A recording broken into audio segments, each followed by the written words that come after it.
नमस्कार, मी अश्विन बापट. एबीपी माझाच्या या खास कार्यक्रमामध्ये, खास संवादामध्ये, वेबसाईटच्या किंवा खास संवादामध्ये आपलं स्वागत. महाराष्ट्राचे उद्योग विश्व आणि एबीपी माझा यांचा संयुक्त उपक्रम, त्याच्यामध्ये वेगवेगळ्या विषयांवर आम्ही ही चर्चासत्र, हे सेमिनार्स याच्या आधी देखील केलेले आहेत. आणि सध्याच आपल्या सगळ्यांना माहिती आहे की कोरोनाचा काळ आहे आणि त्याच्यामुळे साहजिकच विविध उद्योग व्यवसाय हे अडचणीत आहेत. आर्थिकदृष्ट्या खूप मोठ्या आव्हानांचा ते सामना करतायत. जसे जनसामान्य वेगवेगळ्या आर्थिक अडचणींचा सामना करतायत, तसे उद्योग विश्वाला देखील या कोरोनाने ग्रासून टाकलं असल्यामुळे तिकडे देखील काहीशी चिंताजनक स्थिती आहे. आणि त्याच्यामुळे त्याच्यातून आपल्याला बाहेर पडायचं ऑफकोर्स, कारण आपण पॉझिटिव्ह अप्रोचने पुढे गेलो तरच या सगळ्यांना आपण बाहेर पडू शकतो. आणि आजचा विषय हा आपल्या सगळ्यांच्या जनसामान्यांच्या जिव्हाळ्याचा विषय, तो म्हणजे पर्यटन. फिरण्याची भटकंतीची आवड कोणाला नसते. अगदी लहान वयापासून ते अगदी सिनियर सिटीजन्स पण, म्हणजे आयुष्यातल्या त्या काळामध्ये जेव्हा तुम्ही सगळ्या नोकरी व्यवसायातनं मुक्त झालेले असता, कौटुंबिक जबाबदाऱ्यातनं तुम्ही थोडेसे फ्री झालेले असतात, तेव्हा देखील तुम्हाला फिरायला आवडत असतं आणि लहान वयात देखील.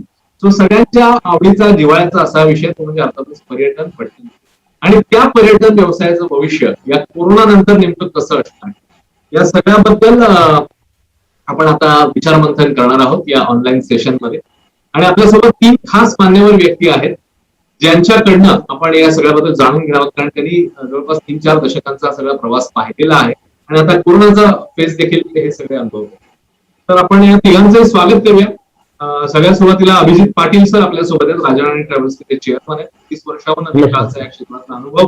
15 वर्षांचे असताना अमेरिकेत ते आंतरराष्ट्रीय टूर घेऊन गेले होते, त्याच्यामुळे त्यांचेही काही वेगळे अनुभव आणि या सगळ्या काळामध्ये कसं आपण पर्यटन क्षेत्राला बाहेर काढणार आहोत ते आपण त्यांच्याकडून जाणून घेणार. सुनील पाटील जी आहेत आपल्यासोबत, फाउंडर डायरेक्टर. 31 वर्षांचा पर्यटन क्षेत्राचा त्यांचाही अनुभव आहे. जम्मू काश्मीर, राजस्थान, केरळ, एमपी टुरिझम आणि इतर स्टेट टुरिझम बोर्डशी ते कनेक्टेड आहेत. वेळोवेळी सल्ला मसलत करत असतात आणि त्यांना देखील या क्षेत्राचा खूप मोठा अनुभव आहे. सो त्यांचेही इनपुट्स आपण या विषयाच्या अनुषंगाने घेणार आहोत. धनंजय सावळकर सर आपल्यासोबत आहेत. महाराष्ट्र टुरिझमचे ते संचालक आहेत. 2016 ते 19 या काळात स्टेट टुरिझम मिनिस्ट्रीचे पर्सनल सेक्रेटरी होते आणि महाराष्ट्र टुरिझम प्रमोट करण्याच्या दृष्टीने विविध देशांमध्ये त्यांनी दौरे केलेले आहेत. खूप मोठा अभ्यास त्यांचा या क्षेत्रामध्ये त्यांचा देखील. तर तिन्ही मान्यवरांचं स्वागत. आणि माझ्यासोबत या कार्यक्रमामध्ये आहेत जे सेशन कंडक्ट करतील. आपल्यासोबत आहेत महाराष्ट्राचे उद्योग विश्व डिजिटल मॅगझिनचे संपादक ज्ञानेश आटेकरजी. ज्ञानेश सरांचं देखील स्वागत. आणि आपण आता या गप्पांना सुरुवात करूया. ज्ञानेश सर, जसं म्हणालाच अश्विन, तसं सगळ्यांचा जिव्हाळ्याचा विषय आहे आणि हा म्हणजे हे युग पर्यटनाचं युग असं समजलं जातं. पण गेले 2 वर्षात करोनामुळे या पर्यटन क्षेत्राची पण खूप पिछाळ झालेली आहे. आपण सर्वांनाच घरी बसायला लागल्यामुळे पर्यटनाला जायला मिळत नाही लोकांना. पण आता हळूहळू करोनाचं संकट पण दूर होत आहे असं सगळ्यांचा विश्वास आहे. आणि त्या दृष्टीने पुढे काय करायला पाहिजे किंवा पर्यटन व्यवसाय पुढे कसा जायला पाहिजे याविषयीची आपण चर्चा करायला या मान्यवरांनी इथे बोलवलंय.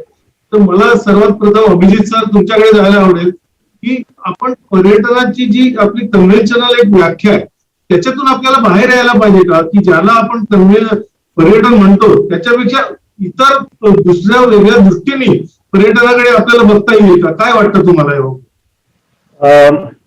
पहिलं म्हणजे टॉपिक हा अतिशय इम्पॉर्टंट आहे, कारण पर्यटन क्षेत्राला जेवढा करोनाने फटका दिला आहे तेवढ्या फटका कुठल्याही दुसऱ्या क्षेत्राला दिला असं मला वाटत नाही. आणि त्यामुळे आजच्या घडीला एस्पेशली एबीपी माझाचा एक व्हेरी डिसर्निंग ऑडियन्स आहे. त्यामुळे पर्यटन आज काय आहे हे आधी समजून घेणं अतिशय इम्पॉर्टंट आहे. माझ्या वडिलांनी 70 वर्षापूर्वी जेव्हा राजाराणी स्थापन केली तेव्हा एक सहलीना काही कुटुंबांना घेऊन जाणं हे ह्यापर्यंत पर्यटन सीमित होतं. सुधीरबाई आहेत, सो विना वर्ल्ड, हिना टूर्स, राजाराणी, केसरी. आम्ही समजा काश्मीरला आज 6,000 ते 12-15,000 टुरिस्ट पर इयर घेत असू, तर एक सनबर्न फेस्टिवल गोव्यामध्ये 4.5 लोक 5 दिवसात आणतं. एक ऋषिकेशला योगा फेस्टिवल 25 ते 30,000 लोक 3 दिवसात आणतं. त्यामुळे पर्यटन हा वेगवेगळ्या क्षेत्रात आता निश व्हर्टिकल्स वाढत चालले आहेत. एक इंडियन डेस्टिनेशन वेडिंग 3 दिवसात जेवढा इकॉनॉमीमध्ये पंप करतं, फॉरेनमध्ये, ओमानमध्ये, मॉरिशसमध्ये, ते मनीष मल्होत्राचे कपडे असो, संजीव कपूरचा क्विझिन असो, फिल्म स्टारचा अटेंडन्स असो, big big big business. You have cruise. आज आता मी सावरकर साहेबांबरोबर बोलत होतो की क्रूज टुरिझम तीन हजार पॅसेंजर एका एका क्रूजवरती वर्षभर फिरत असतात. तसंच फिल्म टुरिझम, इंडियन फिल्म्स परदेशात जातात. एक यशराज किंवा धर्मा 60 करोड ते 150 करोडचा त्या 60 दिवसात खर्च करतो त्या प्रांतामध्ये. फिल्म सक्सेसफुल झाली तर अजून 3 पट टुरिझम वाढतं. त्यामुळे टुरिझमला फटका बसलाय जेव्हा आपण म्हणतो तेव्हा आपल्या सहलीवरती जाणाऱ्या लोकांना सगळ्यांनाच अडचणी येत आहेत.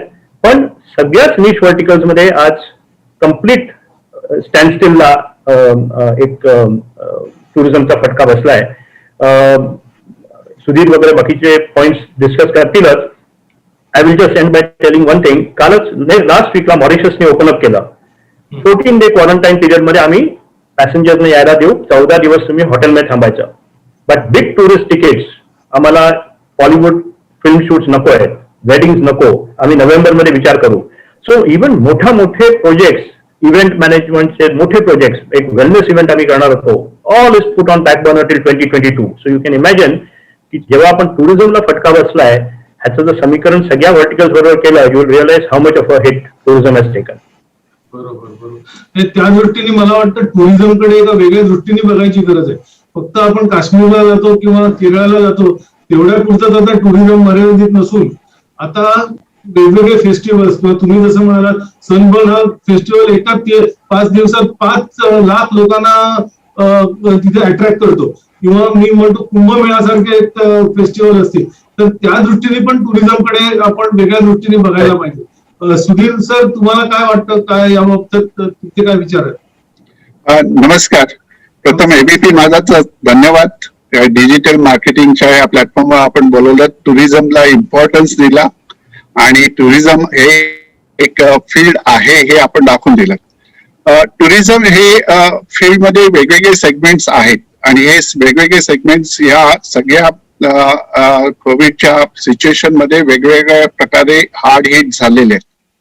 आता यामध्ये जर का टुरिझम कसं होणार आणि काही चेंजेस होतील का, तर यामध्ये बरेचसे वेगवेगळे विविध विचार होऊ शकतात. परंतु काय आहे की बेसिकली लिजर टुरिझम ज्याला म्हणतो की आपण वेगवेगळ्या ठिकाणी जाऊन प्रदेश बघून येणं, हे टुरिझम तसंच राहणार आहे. त्यामध्ये ग्रुप टुरिझम किंवा इंडिव्हिज्युअल FIT टुरिझम हे चालू राहील, वाढणार. तर हे दोन्ही प्रकार चालू राहतील, वाढतील. आणि त्याच अनुषंगाने आता खरं गरज आहे ती ह्या सिच्युएशन मध्ये चांगल्या टूर ऑपरेटर्सची सेफ्टी सिक्युरिटी असणारे आणि घेणाऱ्यांची आणि चांगल्या प्रकारे सगळ्यांना टुरिस्टना चांगली proper information, clarity, state and central गव्हर्नमेंटचे रूल्स अँड रेग्युलेशन्स आणि हे सगळं व्यवस्थित पाळून करणाऱ्या टूर ऑपरेटर्सची आता गरज आहे आणि ट्रॅव्हल एजंटची गरज आहे आणि हे सतत चालूच राहील. आता ह्यामध्ये हे जे अभिजितने जे वेगवेगळे प्रकार सांगितले त्यामध्ये आम्ही म्हणतो की एक आहेत लिजर आणि दुसरं ग्रुप. लिजर मध्ये ग्रुप आणि इंडिव्हिज्युअल फ्री इंडिव्हिज्युअल ट्रॅव्हलर हे जे FIT हे 2 प्रकार येतात आणि त्यानंतर हे इव्हेंट्स जे आहेत ते अंडर माईस येतात. आता हे माईस इव्हेंट कदाचित उशिरा सुरू होतील आणि त्याला पटकन परमिशन गव्हर्नमेंटची मिळणार नाही. पण नॉर्मल टुरिझम हे आता सुरू होत आहे आणि होणार आहे. आणि दुसरं असं झालं की गेले 1.5 वर्ष सगळेजण घरी बसलेत आणि सगळ्यांना एक कळून चुकलंय की घरून पण काम करता येतं आणि आपलं काम करण्याचे 2 आयुध म्हणजे एक मोबाईल आणि एक लॅपटॉप. आणि हे जर का घेऊन आपल्याला दुसऱ्या ठिकाणी जाता येत असेल तर ह्या 4 भिंतीमधून बाहेर पडण्यासाठी सगळेजण तयार आहेत. आणि आजही म्हणजे महाराष्ट्र गव्हर्नमेंटचे पॉलिसी प्रमाणे परत येताना कोविड टेस्ट करावी लागते हे माहीत असून देखील लोक टूरवर जायला तयार आहेत. आणि हे जर का असेल तर हे टुरिझम असंच वाढत राहील आणि स्लो स्टडी वाढेल आणि त्याच्यात आणखी वेगळे काही बदल होतील असं मला दिसत नाही. पण एक निश्चित चांगला बदल होतोय आणि दिसतोय ते प्रत्येक जण प्रत्येकाची काळजी घ्यायला लागलेत आणि ती काळजी आपलीच नाही तर आपल्या कुटुंबाची आणि आपल्यामुळे दुसऱ्यांना त्रास होणार नाही ना ह्याची पण ती काळजी घ्यायला लागलेत. आणि हा जो प्रवास पर्यटकांची जी ही कंडिशन आहे ती सर्व्हिस प्रोव्हायडर्सची पण आहे. म्हणजे आज एखाद्याच्या हॉटेलमध्ये काही प्रॉब्लेम झाला तर हॉटेलला परत सगळं बंद होण्याची भीती आहे. त्यामुळे प्रत्येक जण ऑन टोज राहून सगळ्यांना सर्व्हिस देण्याचा प्रयत्न करणार आहे. आणि मला वाटतं त्याच ठिकाणी प्रत्येक डेस्टिनेशन मध्ये टुरिझम जे सर्व्हिस देत आहेत आणि टुरिझम बोर्ड्स आहेत आणि स्टेट टुरिझम बोर्ड्स आहेत, या सगळ्यांचा फार इम्पॉर्टंट रोल असणार आहे आणि ह्याच्यातून मार्ग काढत हे टुरिझम वाढणार आहे. पण हे टुरिझम बाउन्स होणार आहे, त्याबद्दल नक्कीच काही मला हे वाटत नाही. म्हणजे ते डेफिनेटली वाढेल. फक्त एकच मला काळजी वाटते की आता बेसिकली सगळ्या स्टेट टुरिझम बोर्डचं बरेच वेळा असं असायचं की टुरिझम वाढवण्यासाठी प्रयत्न असायचा. आज त्यांना सगळ्यांना असं अँटिसिपेट करायला लागणार आहे, येणारा टुरिझमचा जो लोड आहे तो जर का लोड हँडल करायचा असेल तर स्टेप बाय स्टेप ओपन करताना फिक्स डेट्स आणि कमिटेड डेट्स हे आपल्या इंडस्ट्रीला दिलं तर ते त्यांच्या एम्प्लॉईजना त्यांच्या हॉटेलच्या फॅसिलिटीज, त्यांच्या डेस्टिनेशनच्या फॅसिलिटीज गेट अप करतील आणि येणारा टुरिस्ट हॅप्पी राहील. ह्यासाठी आपल्याला आता प्रयत्न करणं आवश्यक आहे आणि हे पुढच्या काही महिन्यात आपल्याला करावं लागणार आहे आणि ते करणं फारच महत्वाचं आहे. धन्यवाद. खरंच सुधीरभाई तुम्ही म्हणालात ते. आपल्याकडे सावळकर सर आहेत. सावळकर सर, मला तुमच्याकडून ऐकायला आवडेल की महाराष्ट्र टुरिझम डेव्हलपमेंट जे एमटीडीसी ज्याला आपण म्हणतो कन्व्हेन्शनली, त्याचा आता रोल थोडा बदललेला आहे आणि त्याचे तुम्ही संचालक आहात. तर नक्की काय बदललेली भूमिका काय आहे आणि त्याच्यात सरकार कसं काय हे करताय ते आम्हाला तुमच्याकडून ऐकायला आवडेल. धन्यवाद. पहिल्यांदा तुम्ही महाराष्ट्र टुरिझमलाही या प्लॅटफॉर्मवरती आपण बोलवलं आणि तो पहिलाच तुम्ही प्रश्न विचारला तो अतिशय महत्वाचा आहे. कारण 2019 साली आपण एक बेसिक बदल केला. पूर्वी आपली 1975 पासून एमटीडीसी नावाची संस्था कार्यरत होती आणि ती एकमेव संस्था पर्यटनासाठी महाराष्ट्रामध्ये कार्यरत होती. परंतु ज्यावेळी आपण राजस्थान, केरळ यासारख्या राज्यांचा तो अभ्यास केला त्यावेळी असं लक्षात आलं की याच्यामध्ये स्पेशलाइज काम आहे आणि म्हणून मग आता एमटीडीसीचा रोल आपण फक्त रिसॉर्ट्स आणि लँड डेव्हलपमेंट पुरता मर्यादित ठेवलेला आहे आणि स्वतंत्र असं डीओटी किंवा ज्याला आपण पर्यटन संचालनालय म्हणूया त्याची स्थापना झालेली आहे गेल्या 2 वर्षापासून. आणि मग या पर्यटन संचालनालयाकडे महाराष्ट्र पर्यटनाच्या प्रसिद्धीची जबाबदारी आहे, ज्या काही पॉलिसीज बनवतो त्याची जबाबदारी आहे, त्याच्या इम्प्लिमेंटेशनची जबाबदारी आहे आणि त्याचबरोबर केंद्र सरकारच्या आणि राज्य शासनाच्या ज्या काही पर्यटनविषयक योजना आहेत विविध, त्या योजनांची अंमलबजावणी करण्याचं काम सुद्धा या आमच्या पर्यटन संचालनालयाकडे आहे आणि मी त्याचा संचालक म्हणून आता सध्या काम पाहत आहे. बरोबर. तर नाही, चांगलीच गोष्ट आहे आणि हे महाराष्ट्र एक जास्त महत्व देते टुरिझमला या बाबतीत. हे या दृष्टीने एम्फसाइज होतं आणि तसं म्हटलं तर आपण नेहमीच म्हणतो की महाराष्ट्रात अनेक पर्यटन स्थळ आहेत आणि महाराष्ट्र पर्यटनाच्या दृष्टीने खूप विकसित करण्यासारखं हे राज्य आहे. तर त्या दृष्टीने आता राज्य सरकार पण याच्यात प्रयत्न करते, ही खूप चांगली गोष्ट आहे. अभिजितजी, मला तुम्ही सांगा की आता गेल्या काही वर्षात आपण असं म्हणतो की नेटवर सगळं बुकिंग होतं, फ्लाईट बुकिंग होतं, इव्हन बाहेर परदेशात जायचं असेल किंवा इव्हन भारतात जायचं असेल तर नेटवरच बरीचशी बुकिंग होतात. पण टूर ऑपरेटरची काय गरज आहे असा पण एक विचार प्रवाह सुरू होतोय की काय असं वाटतं. बरेच लोक स्वतःचे स्वतः बुकिंग करून जातात. मग या प्रकारात टूर ऑपरेटर्सचा रोल थोडा कसा श्रिंक झाल्यासारखा वाटतो का नाही वाटत? काय वाटतं तुम्हाला? पहिले म्हणजे 2 पैलू आहेत. लाईफ मीन्स चेंज आणि प्रत्येक क्षेत्रामध्ये जर तुम्ही चेंज झाला नाही then you will be lost. So त्यामुळे हा चेंज होणार आणि ह्या चेंजमुळे फटका बसणार हे सगळ्या टूर ऑपरेटर्सना माहिती आहे and they are also in their own right diversifying. जसं आम्ही एक ग्लोब ऑफर म्हणून आपली संस्था उघडली आहे. We got last year the India's most preferred brand award for niche vertical of film, wedding, wellness and cruise tourism. So we have to try and keep reinventing the wheel, ही एक गोष्ट आहे. पण कुठेतरी टूर ऑपरेटर आणि आम्हाला जो एक कंडक्टेड ग्रुपचा जो मुवमेंट आहे त्याला शेअर व्हॉल्यूम जर आपण बघितला की पिरामिड ज्याला आपण म्हणतो की टॉप लेवलला जी लोक आहेत they may want to now do individually, they may not want to come to us. खालचा वर्ग वरती येऊ इच्छितो. He is aspiring to travel with Meena World, he is aspiring to travel with Rajarani. तो पुढे गेला नेटवरती तर त्याच्या खालचा वर्ग येतो. So there is a huge amount of potential. The pie is very big आणि मराठी गुजराती लोकांना एक आपलेपण, एक एस्कॉट आपला असणं किंवा आपलं मराठी खाणं किंवा गुजराती खाणं मिळणं ह्याच्यावरती आज देखील भरपूर विश्वास आहे. त्यामुळे मला तो सेगमेंट अतिशय कोलॅप्सिबल असं कधी वाटत नाही. पण येस, नवीन एरियाजमध्ये पुश करणं. आमचेच काही एमटी महाराष्ट्र टूर ऑपरेटर असोसिएशनचे मेंबर्स आहेत. दे वर टेलिंग मी की Abhijit now we R very confuse. अख्खं मार्केटिंग डिजिटल एजवरती झालंय. छोट्या छोट्या यंग मुली व्हिडिओ चढवत आहेत, वेलकम टू गुलमर्ग, आमची पॅकेजेस घ्या. त्यांचा काही अनुभव नाहीये. आपण 30-30 वर्ष काढली, पण आज आम्ही महाराष्ट्र टाइम्स, लोकसत्ता, सकाळ, मुंबई सकाळमध्ये जाहिराती देतो आणि हे सगळे young kids on the block digital marketing करतो. So you have to change with times. You cannot use that as an excuse. बरोबर बरोबर. त्याच्यात काही किंवा कधी कधी काय होतं, आपण परदेशात असतो आणि काही मिसॅप होतं किंवा काही इमर्जन्सी येते, मग यावेळेला टूर ऑपरेटरची खूप गरज असते. सुधीरभाई, काय वाटतं तुम्हाला? माझं वेगळं मत आहे, कारण की येणाऱ्या कालावधीमध्ये ग्रुप टूर्स किंवा कंडक्टेड टूर्स हे वाढतच जातील. अच्छा. फक्त त्यामध्ये अभिजितने सांगितलं change is the constant thing. त्यामुळे प्रत्येक याची रिक्वायरमेंट ही बदलत जाईल आणि ती आपण अडॉप्ट करणं फार महत्वाचं आहे. कारण की आता कोविडच्या कालावधीमध्ये ज्यावेळी आम्ही आपल्याला 14 जानेवारी नंतर आपल्याला 1.5 महिन्याचा विंडो मिळाला, त्या कालावधीत साधारणतः 10,000 लोकांनी बुकिंग केलं ग्रुप टूरसाठी, विच वॉज नॉट एक्सपेक्टेड. पण ह्याच्यामधला जो चेंज आम्ही अडॉप्ट केला होता तो फॅमिली वाईज किंवा चौघांसाठी एक गाडी, जेणेकरून कोविड स्प्रेड होणं किंवा रिस्क कमी होणं, हे जे चेंजेस आहेत हे ऍक्सेप्ट करणं आणि ते चॅलेंज सगळ्यांना व्यवस्थित प्लॅन करून त्यांना सगळ्यांना फिरवून आणणं, हे वेगळे चॅलेंजेस आहेत.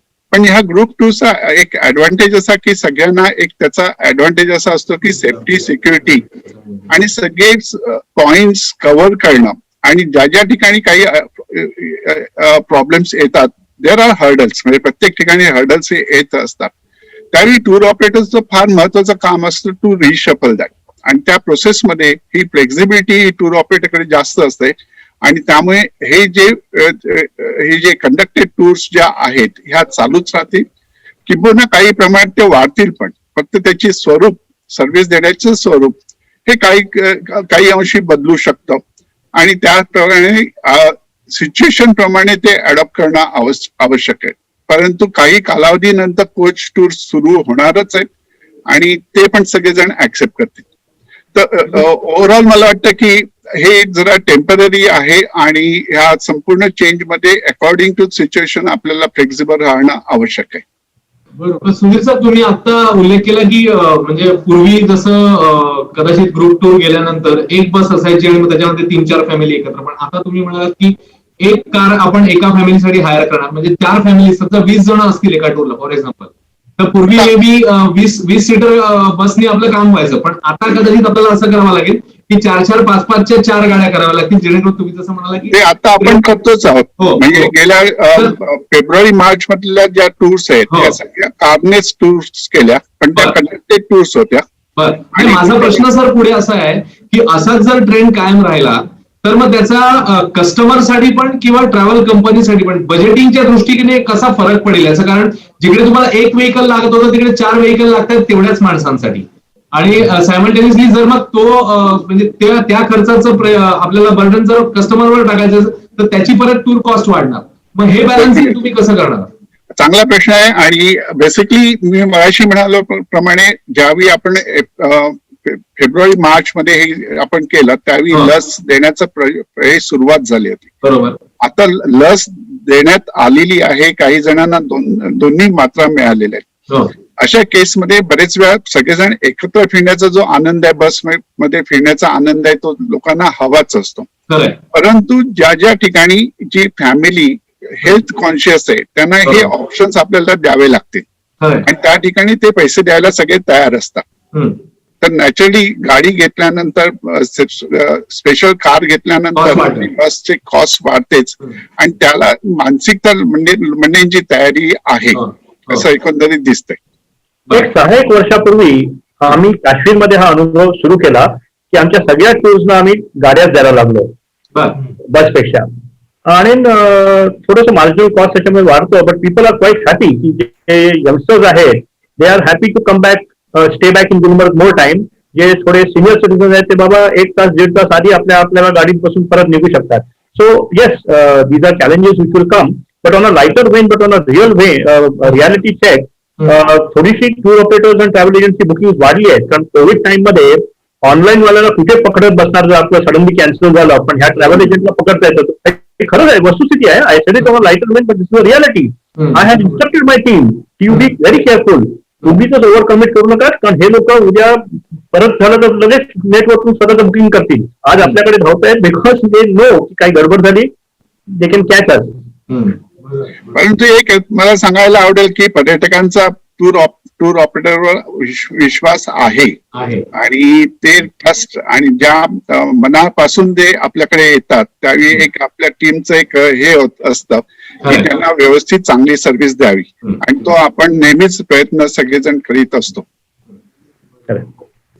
सर मला तुम्हाला विचारायला आवडेल की आता जे नवीन संचालनालय तुम्ही म्हणालात आता महाराष्ट्र सरकारने केलंय किंवा आता एमटीडीसीचा पण एक रोल डिफाईन केला आणि संचालनालयाचा पण एक रोल डिफाईन केला, तर आता महाराष्ट्र सरकार काय ऍक्शन घेते किंवा काय कुठल्या जिल्ह्यात आपण टुरिझम डेव्हलप करायचा प्रयत्न करतोय, आपण काय त्याच्या बाबतीत भूमिका घेतोय? तर गेल्या 1.5 वर्षामध्ये कोविडच्या परिस्थितीमध्ये आम्हाला खरं थोडं ऑनग्राऊंड किंवा फील्डवरचं काम करायला कमी संधी मिळाली आणि म्हणून मग या कालावधीचा एक चांगला उपयोग करून घ्यायचा म्हणून मग आम्ही पॉलिसी लेवलला बऱ्यापैकी काम केलं. मला सांगायला आनंद होईल की महाराष्ट्र हे देशातलं पहिलं राज्य आहे की ज्यांनी हॉस्पिटॅलिटी सेक्टरला इंडस्ट्रीयल स्टेटसचा दर्जा दिलेला आहे आणि त्याच्यामध्ये जवळपास एक 5 टॅक्सेस म्हणजे इलेक्ट्रिसिटी ड्युटी असेल, एनी टॅक्स आहे, प्रॉपर्टी टॅक्स आहे, वॉटर चार्जेस आहेत, जे पूर्वी हॉटेल असो रिसॉर्ट असो यांना कमर्शियल दराने भरावे लागायचे ते आता त्यांना इंडस्ट्रीयल रेटला भरावे लागत आहेत आणि त्याचा फायदा असा झाला की जवळपास 40% ते 50% त्यांचं जे म्हणजे टॅक्सेशनचे रेट होते ते कमी आलेले आहेत. त्याच पद्धतीने दुसरा आम्ही एक महत्वाचा हे केलं की इज ऑफ डुईंग बिझनेसमध्ये परवानग्यांची संख्या कमी केली. म्हणजे नवीन हॉटेल उघडण्यासाठी किंवा अन्य काही टुरिझम रिलेटेड ऍक्टिव्हिटी करण्यासाठी अम्युजमेंट पार्क असेल, वॉटर पार्क असेल तर जवळपास 65 ते 70 वेगवेगळ्या परवानग्या लागायच्या, त्याची संख्या कमी करून आपण त्याला 10 वर आणलेली आहे. तर हा एक मोठा बदल केला. त्याचबरोबर अॅग्रो टुरिझम पॉलिसी सारखी आता आपण बघितलं असं की कोविड पश्चात लोकांचा कल असा वाढला की गर्दीच्या ठिकाणी टाळूया म्हणून रुरल टुरिझमला प्रोत्साहन देण्यासाठी आम्ही अॅग्रो टुरिझमची पॉलिसी आणली आणि त्या पॉलिसीची अंमलबजावणी सुरू झालेली आहे. महाराष्ट्रामध्ये गेल्या 4 महिन्यामध्ये आमच्याकडे 250 शेतकऱ्यांनी याच्यामध्ये नोंदणी केलेली आहे.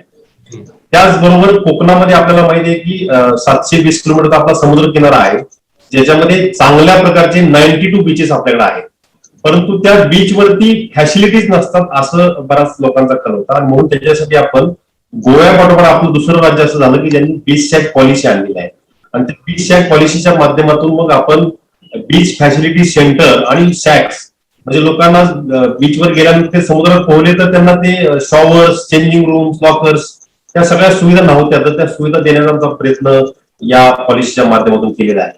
त्याचबरोबर आपण एक नवीन व्हर्टिकल आणलं ज्याला कॅराव्हॅन टुरिझम.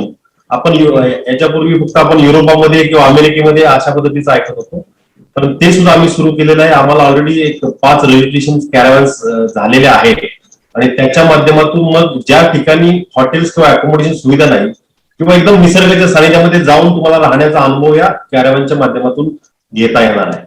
तर अशा पद्धतीने आम्ही एका पॉलिसीच्या लेवलला काम केलं आणि त्याचबरोबर मग आपण सगळेजण म्हणतो की महाराष्ट्रामध्ये खूप मोठ्या प्रमाणात डेस्टिनेशन आहेत. आपल्याला माहिती आहे की 450 किल्ले आहेत, 92 बीचेस आहेत, त्याचबरोबर 65 केव्हच्या लोकेशन्स आपल्याकडे आहेत, 50 वाईल्ड लाईफ सँच्युरीज आपल्याकडे आहेत, असं बरंचसं काही महाराष्ट्रामध्ये आहे आणि म्हणून या डेस्टिनेशनचा अवेअरनेस कॅम्पेनिंग आम्ही या कोरोनाच्या कालावधीमध्ये सोशल मीडियाच्या माध्यमातून राबवला.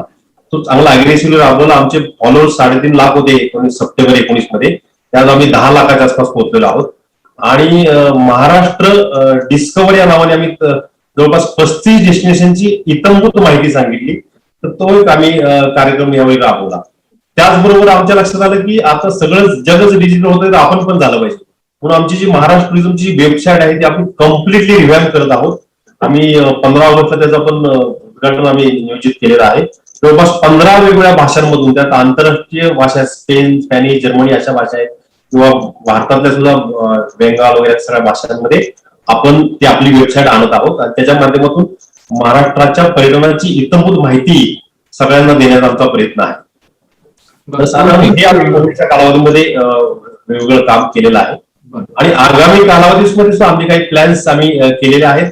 उदाहरण सांगायचं आता आपल्याला माहिती आहे की ह्या कोविडच्या पार्श्वभूमीवर लोकांना पर्यावरणाचं महत्व फार कळालेलं आहे आणि म्हणून आपण एक सस्टेनेबल टुरिझम किंवा शाश्वत पर्यटन आपण ज्याला म्हणतो, तर त्याच्या माध्यमातून आपल्याकडे काय झालंय की काही पर्यटन स्थळ असे तिथं ओव्हर टुरिझम झालेलं आहे. उदाहरण घ्यायचं म्हटलं तर महाबळेश्वर आणि पाचगणी या दोन शहरांची लोकसंख्या 60,000 आहे आणि तिथं वर्षाला 24 लाख पर्यटक येतात. त्याच पद्धतीने गणपतीपुळे असेल किंवा तारकर्ली असेल जे 15 ते 20 लाखाच्या आसपास पर्यटक येतात. तर अशा ठिकाणी ओव्हर टुरिझमचे काही दुष्परिणाम दिसायला लागलेले आहेत तिथं आणि म्हणून ते टाळण्यासाठी, पर्यावरणाचं संवर्धन करण्यासाठी आणि पर्यटनाचे बेनिफिट्स तिथल्या लोकल कम्युनिटीला मिळावेत आणि त्याचबरोबर तुमचं कल्चर, जी काय संस्कृती आहे ती पण जोपासली जावी, अशा पद्धतीचा एक शाश्वत पर्यटनाचा कार्यक्रम आम्ही आगामी कालावधीमध्ये घेऊन येणार आहोत. बरं, एक फक्त जोडलेला प्रश्न विचारतो मी जावळकर सरांना की आता पुढच्या काळामध्ये, इथून पुढच्या काळामध्ये जेव्हा किंवा कोरोना हा पूर्णपणे नष्ट होईल आणि रेग्युलर टुरिझम, रेग्युलर आपलं पर्यटन सगळं सुरू होईल, जावळकर सर साहजिकच स्पर्धा आणखी तीव्र होणार आहे कारण आपले जे कॉम्पिटिटर्स आहेत, आपले जे या मार्केटमधले प्लेयर्स आहेत ते आणखी अट्रॅक्टिव्ह ऑफर्स आणतील, डिस्काउंट्स आणतील. तर मग सरकारी पातळीवर तुमच्याच टूर्स मधनं आपल्या नागरिकांनी जावं किंवा पर्यटकांनी जावं यासाठी तुम्ही काही वेगळा प्रयत्न करणार? त्याचं कारण कॉम्पिटिशन अजून टफ होईल पुढच्या काळामध्ये. बरोबर आहे. त्यासाठी आम्ही काही विशेष नियोजन करायचं आमचा प्लॅन आहे. पाटील साहेबांबरोबर मागच्याच आठवड्यामध्ये या विषयातच बैठक झाली होती. अच्छा. कारण एक महाराष्ट्र ट्रॅव्हल मार्ट, महाराष्ट्र पर्यटनाची समस्या काय आहे तर आपल्याकडे इंट्रा स्टेट टुरिझम मोठ्या प्रमाणात आहे. त्यामुळे चॅलेंज आहे की बाहेरच्या राज्यातील पर्यटक कसे जास्त येतील आणि आंतरराष्ट्रीय पर्यटनाच्या बाबतीत सुद्धा आपण म्हणजे अरायव्हल जर बघितलं तर आपण 2 क्रमांकावर आहोत. साधारण 50 ते 55 लाख आंतरराष्ट्रीय पर्यटक महाराष्ट्रात. त्यांचं हित आल्यानंतर स्टेजचं प्रमाण कमी आहे. स्टेजचं प्रमाण कसं वाढवता येईल हे आमच्या पुढचं चॅलेंज आहे. त्या दृष्टीनं मग बाहेरच्या राज्यातले काही टूर ऑपरेटर्सला आणून फॅमिलायझेशन टूर देऊन आणि तो बिझनेस कसा वाढेल आणि बाहेरचे पर्यटक कसे येतील त्या दृष्टीने आम्ही नियोजन करत आहोत. ओके. इकडे मला एक पॉइंट ऍड करायला आवडेल. बोला सर, बोला. सावरकर साहेब जरा सांगणार नाही, पण एक टूर ऑपरेटरच्या साईडनी म्हणजे सर्व्हिस प्रोव्हायडरच्या साईडनी गेल्या 6 महिन्यात डीओटीचं काम आणि त्यांचे ऑफिसर्स हे तळागाळापर्यंत पोहोचत आहेत आणि त्यामुळे आज मी प्रत्यक्ष संपूर्ण कोकणामध्ये कोकणातल्या सगळ्या सर्व्हिस प्रोव्हायडर बरोबर काम करतोय. नॉर्थ कोकण, पालघर, ठाणा, त्याच्यानंतर रायगड, त्याच्यानंतर संगमेश्वर, त्यानंतर रत्नागिरी डिस्ट्रिक्ट आणि मग त्यानंतर सिंधुदुर्ग, या सगळ्या ठिकाणी हे ऑफिसर्स सगळे डायरेक्ट पोहोचत असल्यामुळे आणि डायरेक्ट कॉन्टॅक्ट असल्यामुळे एक प्रकारचं चैतन्य थोडंसं की आता आम्ही कोणीतरी आहे आणि कोणीतरी ऐकते आणि त्या अनुषंगाने जे काही आता सावरकर पुढे इम्प्लिमेंट करतील ह्याला अतिशय चांगलं यश मिळू शकेल. कारण की service providers are with you, private आणि government, if walk together, I think there is a very bright future for Maharashtra. नक्कीच. मला एक प्रश्न मगाशी विचारायचा होता सावरकर सरांना की जसं आपण टीव्हीवर बघतो गुजरात टुरिझमची जाहिरात असते किंवा for that matter New Zealand tourism, Australia टुरिझमची जाहिरात असते, तशी महाराष्ट्र टुरिझमची जाहिरात येते का आणि बाहेरच्या राज्यात आणि बाहेरच्या देशात आपली जाहिरात जाते का? आपण चांगला प्रश्न विचारला. मध्यंतरच्या काळामध्ये सगळं थांबलं होतं, परंतु आम्ही जस्ट या सेकंड लॉकडाऊनच्या अगोदर जवळपास 15 बाहेरच्या राज्यातल्या चॅनलवरती महाराष्ट्र टुरिझमच्या अवेअरनेसचे, डेस्टिनेशन अवेअरनेसच्या जाहिराती दिल्या. अरे वा. आणि त्याचबरोबर आपण आता चांगले इन्फ्लुएन्सर आम्ही ऑनबोर्ड घेतलेले आहेत. कर्ली टेल्स असतील किंवा फ्लेवर्स ऑफ महाराष्ट्र नावाने आम्ही कार्यक्रम आणत आहोत.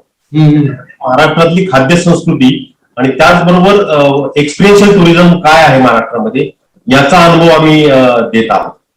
तर पुढच्या आगामी कालावधीमध्ये ह्या सोशल मीडियाच्या जमान्यामध्ये इन्फ्लुएन्सरला घेऊन कसं जास्तीत जास्त प्रसिद्ध करता येईल महाराष्ट्र पर्यटनाला, तशा पद्धतीने आमचा प्रयत्न राहणार आहे. ब्रँड अँबॅसेडर वगैरे गुजरात टुरिझमचे ब्रँड अँबॅसेडर आहेत मोठे आपले चालू आहे. ऍक्च्युली आमचे पर्यटन मंत्री आदित्य ठाकरे साहेब स्वतः याच्यामध्ये प्रयत्नशील आहे, त्यांनी इंटरेस्ट घेतलेला आहे. त्यामुळे नक्कीच तुम्हाला पुढच्या 2-4 महिन्यामध्ये याबद्दल चांगली न्यूज मिळेल. अच्छा, व्हेरी गुड, व्हेरी गुड. अभिनीत सर, तुम्ही सांगा मला की आता कसं याच्या पुढे तुम्हाला कसा काय दिसतं. तुम्ही मगाशी खूप चांगलाच पॉईंट सांगितलं की आपल्याला एका नव्या दृष्टीने टुरिझम या इंडस्ट्रीकडे बघायला लागेल.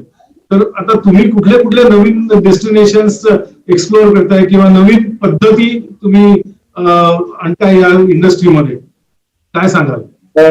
पहिलं मी थोडस लक्ष, कारण हा टॉपिक आहे की पोस्ट कोविड काय प्रॉब्लेम्स आहेत आणि काय, आणि जसं सुधीर म्हणाला की प्रायव्हेट एंटरप्रेन्योर आणि गव्हर्नमेंट हँड टू हँड जाणं हे इम्पॉर्टंट आहे. पण I am having my doubts about, and I just wanted to put it on record. So कारण कुठेतरी इंडियन टुरिस्ट हा टुरिस्ट म्हणजे घरची मुर्गी डाल बराबर. आणि एक लक्ष म्हणजे मी सावरकर आणि एमटीडीसी नाही बोलत आहे, I am talking from government of India tourism, की काही ज्या पॉलिसीज वगैरे केल्या जात आहेत is primarily keeping the focus on international segment. आता जेव्हा कोविड फर्स्ट वेव्ह झाली तेव्हा आम्ही बिग ऍग्रिगेटर्स फॉर इन्शुरन्स ह्यांना टेबलला आणलं. These are people who insure navies, they are people who insure airports. They said, आग लागल्यानंतर कोणी इन्शुरन्स पॉलिसी देत नाही, पण we are willing to come forward. तर गव्हर्नमेंट ऑफ इंडिया टुरिझमनी 1/3 बेअर करावं, लोकल समजा काश्मीरला जातात, हिमाचलला जातात त्या टुरिझम बोर्डनी 1/3 बेअर करावं आणि टुरिस्टनी 1/3 बेअर करावं. But the policy must cover COVID, it must cover quarantine for 14 days, it must cover cashless tour cancellation. Everybody make the right noises, पण एंड ऑफ द डे ही पॉलिसी अंमल करायला कोणी तयार झाला नाही. 3-4 महिन्यानंतर मी बघतो की government of India tourism department घोषणा करतं की आम्ही फॉरेनर्सना इंडियात टूर करायला आणण्यासाठी आम्ही पॉलिसी काढणार आहोत की we will give them free insurance.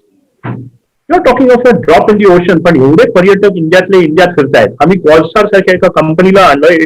I believe it's the only so फार also recognized COVID certification agency, internationally recognized, ki baba they have a very SOP driven process. They write to the hoteliers, they write to the car driver owners, tumche amala feedback dya, then they send a person to check, and if any correction is required, and then they certify that this is COVID free. Again, it is required for us. आता आम्ही tour operators आहोत. आम्ही जम्मू काश्मीर बरोबर गेल्या आठवड्यात एक संवाद साधला. आम्ही त्यांना तेच सांगितलं की आम्ही जेव्हा टुरिस्ट पाठवतो, I cannot be responsible for a taxi, for a receptionist, restaurant, everything मी कुठे कुठे चेक करणार. बट जर तुम्ही तो प्रांत तसा सर्टिफाय केलात, मग आम्ही इथे हक से बोल शकते चलो काश्मीर किंवा महाराष्ट्रात फिरायला चला. पण उद्या जर काही गडबड झाली आणि असं सर्टिफाईड हॉटेल नसेल किंवा नसेल, पीपल होल्ड अस रिस्पॉन्सिबल. अरे तुम्ही कुठे पाठवला, तो रिसेप्शनिस्ट इथला कोविड पॉझिटिव्ह झाला, आम्ही सगळे झालो. Again same thing. Good exercise, very good. We should do it. Nobody did it. End of the day, Malaysian tourists आणि इस्रायली टुरिस्ट येणार आहेत म्हणून आपण काहीतरी सर्टिफिकेशन करूया असं जेव्हा आपण ऐकतो, तेव्हा मग you feel that passion that this is not done. We should treat our Indian as primary travellers, and त्याला कुठेतरी हा रोल शासनच करू शकतं, गव्हर्नमेंट ऑफ इंडिया टुरिझमच करू शकतं. we as private stakeholders, we will always contribute. आम्ही चलो काश्मीरचा नारा दर वेळेला लावतो as a you know our growth is from Kashmir. आम्हाला काश्मीरशी एवढं सिनॉनिमस आहे. पण अल्टिमेटली काही पॅरामीटर्स सेफ्टी नेट, आता नशिबाने आपण इंडियात आहोत. हेच जर अमेरिकेत असतं, people just take you to court immediately, they just sue you for millions of dollars. Then for us to revive tourism post COVID, such precautionary measures to be taken by the state are very important to give us tour operators the confidence, for us to in turn give the confidence to the passenger ki nahi, don't worry, the hotels there are COVID safety, हे बघा हे त्यांचे certification आहे. ओ you want an insurance, तुम्ही एवढं मला state करायला तयार आहे. अशा काही मेजर्स करायला लागतील. कारण आजच्या परिस्थितीमध्ये सुधीर भाईंनी एक चांगला पॉईंट दिलेला जम्मू काश्मीर टुरिस्टना, की तुम्ही जाहिराती तुम्ही करण्यापेक्षा काही प्रेसवाल्यांना वगैरे घेऊन जाऊन तिथे दाखवा. तसंच महाराष्ट्र शासनाला मी रिक्वेस्ट करेन की तुम्ही प्रेसवाल्यांना दाखवा. कारण आज आम्ही जाहिरात केलं तर अरे कोविड के टाइम में इसको धंदा सुचता है, पण जर तुम्ही प्रेसवाल्यांनी जाऊन बघितलं तर amount of work that they are doing, Sudhir भाई आणि सावरकर साहेब आधी थोडं चर्चा चाललेली, तर amount of work they have done is substantial. पण जर प्रेसचं एखादा फॅन करून दाखवलं गेलं की बाबा this is the post COVID preparations we have done, that will have more impact on mind of people, and then it is a private entrepreneur like us who can convert that into bookings. बरोबर. सुधीरभाई, तुम्हाला काय वाटतं की कसं हे आता एक अभिजित जी म्हणाले की जॉईंट एफर्ट्स करायला पाहिजे, त्या बाबतीत तुम्ही काय सांगाल? ते आता बरेचसे कोविडचा एक चांगला फायदा असा, म्हणजे आम्ही त्या वाईट परिस्थितीतून जातो आहोत, पण प्रत्येकानं आता पर्यटनाचं महत्व कळायला लागलेलं आहे. आणि ह्या पर्यटनाचं महत्व आणि डायरेक्ट एम्प्लॉयमेंट आणि प्रत्येक ठिकाणी ज्या ठिकाणी जे होणारे त्रास, म्हणजे हॉटेलियर्स, रेस्टॉरंट किंवा त्यांचे एम्प्लॉईज, टॅक्सी ड्रायव्हर, गाईड किंवा साईट सीइंग प्लेसेस किंवा कॉफी शॉप एन रूट, ह्या सगळ्यांना याची झळ पोचलेली आहे. त्याच्यामुळे एक काय झालंय की सगळ्यांना याची जाणीव झाली, आणि ही जाणीव झाल्यानंतर मला वाटतं गव्हर्नमेंट लेवलवर पण त्याची जाणीव झालेली आहे. नाही तर बऱ्याच ठिकाणी आता आपण बघतो राजस्थान आणि काश्मीरमध्ये सर्व्हिस हे जे आहेत टुरिझम मध्ये, त्यांना प्रायोरिटी देऊन वॅक्सिनेशन करण्याचा सगळा प्रयत्न त्या ठिकाणी चालू आहे. मला वाटतं तो सगळ्या ठिकाणी आता पोहोचेल हळूहळू. आणि हे जर पोहोचत असताना ह्या टुरिझमकडे एक थोडंसं आपल्या ह्या इंडस्ट्रीमध्ये थोडीशी अनऑर्गनाइज होती, पण ह्या कोविडमुळे ती ऑर्गनाइज व्हायला बराच मदत होणार आहे. कारण की प्रत्येक वेळी आम्ही प्रत्येक जण म्हणत असलो मदत करायला हवी, तर तिकडे ऑर्गनाइज असं वेळेने कुठेही रजिस्ट्रेशन प्रोसेस वगैरे काही नव्हती, आणि ती प्रोसेस आता सुरू झाली. आणि ही प्रोसेस सुरू झाल्यामुळे जे कोणी चांगली सर्व्हिस देत आहेत आणि फॅसिलिटी देत आहेत त्यांना चांगलीच द्यावी लागेल असं एकंदरीत दिसतंय. त्यानंतर येणाऱ्या पुढच्या कालावधीमध्ये स्टँडर्डायझेशन, SOP सगळे हे डिफाईन होतील, कारण की त्याच्यावरच त्यांची सर्व्हिस अवलंबून राहणार आहे. Social media also plays very important role for hoteliers, restaurants आणि त्यांच्यासाठी, कारण की त्यांच्याकडे काही प्रॉब्लेम्स असतील तर पटकन ते एक्सपोज होतील आणि पुढे त्यांच्याच बिझनेसवर त्याचा परिणाम होईल. त्यामुळे हे जे प्रिकॉशन्स आहेत हे काही वेळेस चलता है असे ऍटिट्यूड मध्ये राहणार नाहीत असं आम्हाला वाटतं, आणि ते राहू नयेत. आणि याच्यासाठी ही कोविडच्या प्रोसेस, आपल्याला कोविड पोस्ट कोविड असं आम्ही एक्सपेक्ट करीतच नाही आहोत. आपल्याला विथ कोविडच जगायचंय. या कोविड जगताना ज्या काही वॅक्सिनेशन करून आणि वॅक्सिनेशन केल्यानंतर पण आपल्याला टाइम काही टेस्ट कराव्या लागल्या तर करण्याची मानसिकता पण ठेवायला लागेल, आणि ती आता पर्यटक ठेवतातच आहे. त्यामुळे मला असं वाटतं की ह्या प्रिकॉशनरी मेजर्स प्रायव्हेट लेवलवर, गव्हर्नमेंट लेवलवर आणि इव्हन जे service providers, buses, taxis, cars आणि एअरलाइन्स आणि ट्रेन्स, या ठिकाणी सगळ्या ठिकाणी त्या मेंटेन व्हायला पाहिजेत आणि होतील असं दिसतं.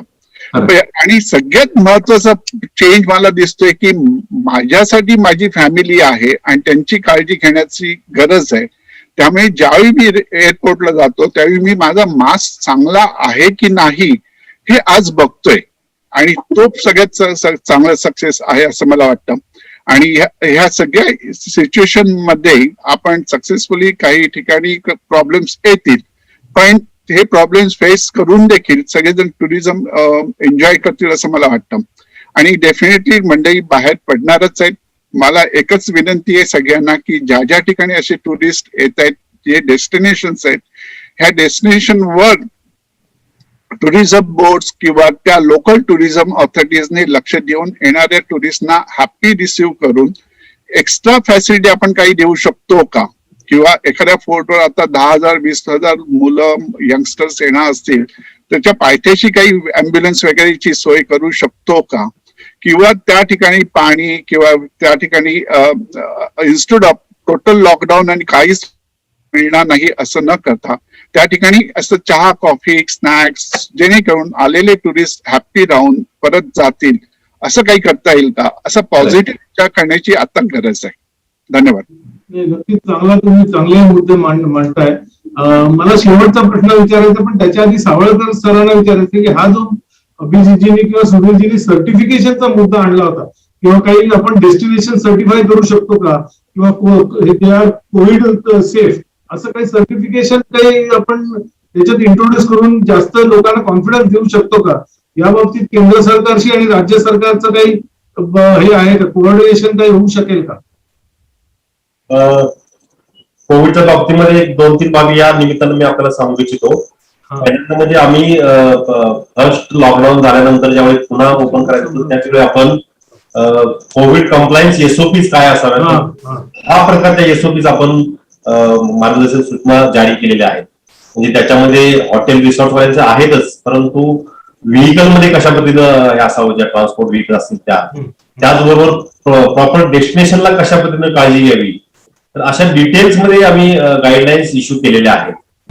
सर्टिफिकेशनच्या बाबतीमध्ये आपण सध्या तरी सेंट्रल गव्हर्नमेंटचीच आपल्याला माहित असेल की निधी आणि त्याच्याबरोबर साथी नावाने त्यांनी एक सर्टिफिकेशनचा प्रोग्राम राबवलेला आहे. महाराष्ट्रामध्ये सुद्धा जवळपास 350 हॉटेलांनी यामध्ये भाग घेतलेला आहे, त्यांचं रजिस्ट्रेशन झालेलं आहे. आम्ही आवाहन करत आहोत की जास्तीत जास्त जिथं पर्यटक जाऊन राहतात अशा अकोमोडेशन हॉटेल्स आणि रिसॉर्ट्स यांनी त्यामध्ये सहभाग नोंदवावा. आणि त्याचबरोबर आम्ही मागच्याच एक 8 दिवसापासून आम्ही प्रयत्न करत आहोत की जे आपल्याकडे महाराष्ट्रातली पर्यटन स्थळ आहेत त्या ठिकाणची जे काही पर्यटकांशी थेट संबंध येणारे जे काही हे आहेत, म्हणजे उदाहरणार्थ हॉटेलमधला फ्रंट डेस्कची व्यक्ती असेल किंवा वेटर्स असतील, त्यांना प्रायोरिटीवरती वॅक्सिनेशन देण्यासाठी आम्ही प्रयत्नशील आहोत. अमरावती जिल्ह्यामध्ये त्याची आम्ही सुरुवात पण केलेली आहे आणि आगामी कालावधीमध्ये मग आता पाटील साहेबांची माझी चर्चा झाली की अलिबाग असेल, लोणावळा असेल, महाबळेश्वर असेल, अशा ठिकाणी वॅक्सिनेशन म्हणजे त्याला आपण आता फ्रंटलाईन वर्करच्याच अशा पद्धतीनं ट्रीट करून त्यांना जर वॅक्सिन दिलं तर नक्की आम्हाला याचा फायदा होणार आहे. नक्कीच ही फार चांगली एक मला वाटतं डेव्हलपमेंट आणि चांगली स्टेट गव्हर्नमेंटच्या बाबतीतली. मला एक शेवटचा प्रश्न विचारायचा आहे, थोडासा ऑकवर्ड आहे, पण अभिजीतजी आणि सुधीरजी मला तो विचारायला लागेल, कारण बऱ्याच लोकांनी मला तो विचारायला सांगितलेला आहे याच्या आधी. कधी कधी या कोविड काळात काही टूर्स रद्द होतात, तेव्हा लोकांना असं, काही लोकांना असं आढळून आलंय की त्यांचे सगळे पैसे मिळत नाहीत किंवा त्यांना जेवढे वाटत होते तेवढे पैसे परत मिळत नाहीत. तर या बाबतीत काही स्पेसिफिक पॉलिसी असते का, किंवा या बाबतीत आपण कसं एक ट्रान्सपरन्सी मेंटेन करून लोक पण काही प्रमाणात सॅटिस्फाईड होतील, आपलं पण नुकसान होणार नाही, असं काही आपण पॉलिसी याच्यात फ्रेम करू शकतो का? I lost you there. You started by saying की refund, is it? Refund, yes. हा पण एक मुद्दा काही लोक पुढे आणतात की रिफंड जी या पॉलिसी बाबतीत ट्रान्सपरन्सी नसते. I am not taking any particular example, पण अशा प्रकारचे पण काही मुद्दे येतात. तर कसं काय वाटतं तुम्हाला त्या बाबतीत? काय तुम्हाला अभिजीतजी तुमचा व्हिडिओ मला बोला सर. हा स्पेसिफिकली प्रायव्हेट प्लेयर्स ना प्रश्न आहे. सर बोला sir. Hello, can you here me? Yes बोला ना.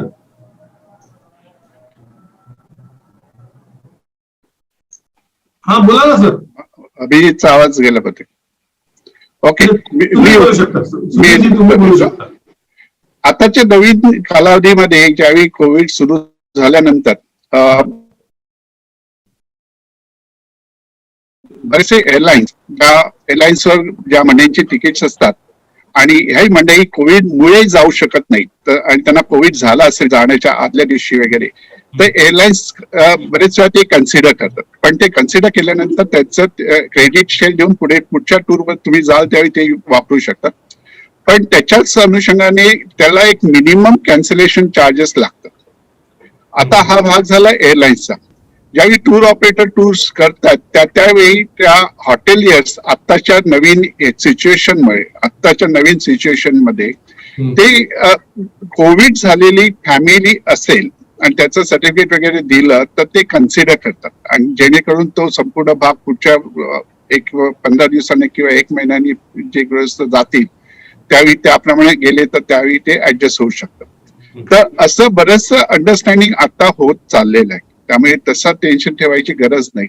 आणि एअरलाइन्स पर्टिक्युलर जर का असेल, पण काय असतं की मी आणि अभिजित जातोय आणि मला कोविड झाले म्हणून अभिजितची फॅमिली जाणार नाही, अशा केसमध्ये अभिजितला कॅन्सलेशन लागणार आणि ते जस्टिफाय होत नाही.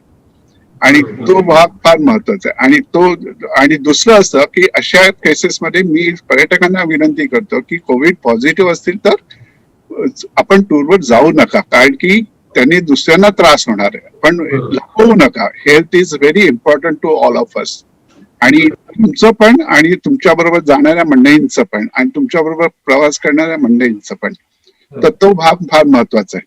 आणि त्याचबरोबर आता कोविडसाठी इन्शुरन्स पॉलिसीज पण आलेल्या आहेत. जर का त्या इन्शुरन्स पॉलिसी घेतल्या आणि कोविड झालं असेल तर संपूर्ण टूरचं कॅन्सलेशन त्यांना मिळतं. आणि एक इन्शुरन्स पॉलिसी अशी आहे की ती इन्शुरन्स रिटर्न आलं आणि उतरल्यावर मला कोविड झाला तरी त्याचं मेडिकल हे त्यांना मिळू शकतं. ह्या पॉलिसीज आपल्याला चेक करणं आवश्यक आहे आणि त्या पॉलिसीज अवेलेबल आहेत आता. ठीक आहे. मला वाटतं आपण is split. One is industry. Sorry, can you hear me? हा बोला बोला. Can you hear me? Yes बोला. तुमच्या क्वेश्चनचा आन्सर माझ्या ऍक्च्युअली 2 पार्ट्स मध्ये आहे. एक आहे की इंडस्ट्री नॉर्म किंवा इंडस्ट्री कसं मूव्ह करते आणि एक आहे आम्ही वैयक्तिक लेवलला काय करतोय.